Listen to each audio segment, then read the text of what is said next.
Stisneme rukoviatku dole, odistí sa nám viko, zdvihneme hore, vyťahneme. Tu vidíme otvor na nalievanie čistej vody a šedé je vylievanie špinavej vody. Húbku na riad, vlhkú a vyčistíme.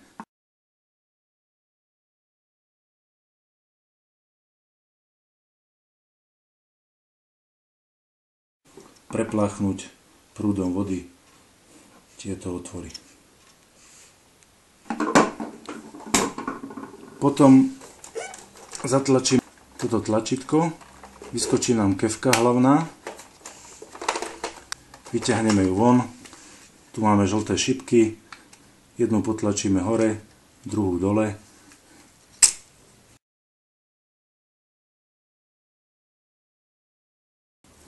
Pozrieme, či tu nie sú namotané vlasy na týchto oskách.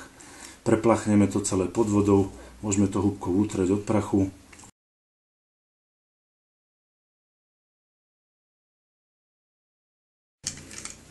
Pritlačíme spoj a založíme ju naspäť.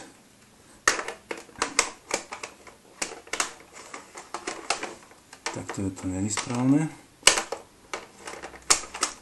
Takto je to dobre. Pekne nám drží v drážke. Zacvakne. Ďalej vyberieme toto sitko. Opláchneme ho vo vode. Húbkou môžeme poutierať tesnenie. Necháme ho vyschnúť. Potom ho založíme naspäť.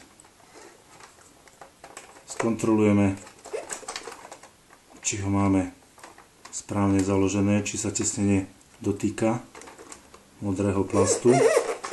Takisto vyberieme túto gumenú trubku, prepláchneme, keď vyschne, založíme ju naspäť.